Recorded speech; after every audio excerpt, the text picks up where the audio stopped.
Di sebuah sore yang mendung, Saira berdiri di dapur sambil memasak sup kesukaan suaminya, Arkan.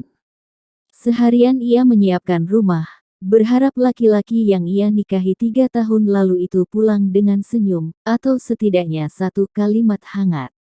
Namun ketika suara pintu depan terbuka, yang datang hanyalah langkah berat dan suara tas kerja dijatuhkan di sofa. Arkan lewat begitu saja tanpa melihat Saira. "Sudah makan?" Hanya itu yang ia ucapkan, monoton, hambar seperti rutinitas yang tak lagi punya rasa. Saira menoleh, berusaha tersenyum. "Sudah aku masak, kamu mau?" "Aku mandi dulu," potong Arkan. Ia berjalan ke kamar, meninggalkan aroma hujan yang menempel di jaketnya dan rasa hampa yang makin menebal di dada Saira. Waktu berjalan sekitar 1 jam. Sup di meja mulai dingin, dan Saira duduk sendirian sambil memandangi jendela.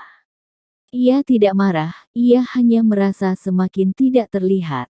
Ada hari-hari ketika ia lupa terakhir kali suaminya benar-benar menatap matanya. Namun saat suara pintu kamar terbuka, Arkan kembali muncul dengan rambut setengah basah. Ia duduk, makan tanpa banyak bicara. Saira hanya mengamatinya, seperti menunggu sekecil apapun tanda bahwa ia masih dianggap. Ketika sendok terakhir diletakkan, Arkan berkata pelan, "Makanannya enak." Itu kalimat sederhana, tapi bagi Saira seperti satu cahaya kecil di lorong gelap. Matanya sedikit berkaca, tapi ia sembunyikan dengan senyum. "Terima kasih."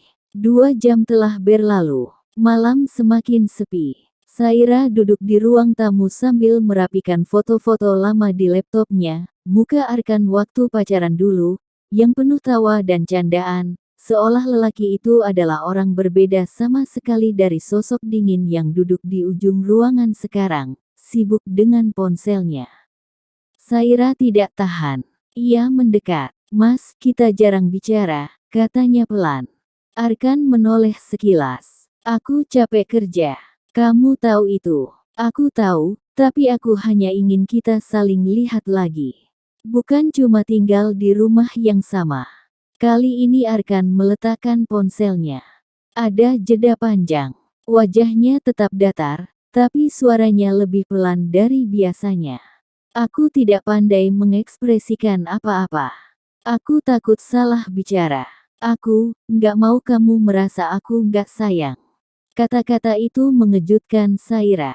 "Kalau sayang, kenapa kamu terasa jauh sekali?" Arkan menghela napas, untuk pertama kalinya benar-benar melihat wajah istrinya. "Karena setiap pulang, aku lelah. Dan kadang aku merasa tidak pantas membuat kamu menunggu. Aku cuma nggak tahu harus mulai dari mana." Kata-kata itu bukan ledakan emosi, melainkan retakan kecil dari dinding yang dibangunnya selama bertahun-tahun. Saira menatapnya, air mata mulai jatuh tanpa ia tahan. "Aku bukan minta kamu sempurna, Mas. Aku cuma minta kamu hadir." Arkan mengulurkan tangannya, gerakan kecil yang selama ini jarang ia lakukan, dan menyentuh punggung tangan Saira. Bingung, canggung, tapi tulus. "Aku minta maaf," katanya. "Aku akan coba lebih baik. Untuk kamu." Perlahan, suasana di antara mereka mencair.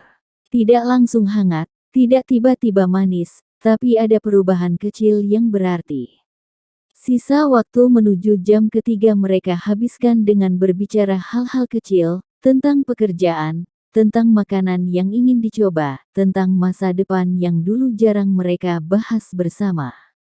Arkan tetap dengan caranya yang sederhana dan cuek, tapi kali ini ada senyum samar di sudut bibirnya, ada perhatian dalam tatapannya, dan ada jeda-jeda lembut ketika ia mendengarkan. Ketika malam benar-benar larut, Saira bersandar di bahunya. "Terima kasih sudah mau bicara," bisiknya. Arkan menarik napas pelan, menepuk punggungnya dengan gerakan yang kaku namun penuh usaha. "Aku masih belajar," katanya. "Tapi aku di sini." Untuk pertama kalinya setelah sekian lama, Saira merasa terlihat. Dan Arkan, Dalam diamnya, merasa hatinya pelan-pelan pulang ke tempat yang seharusnya.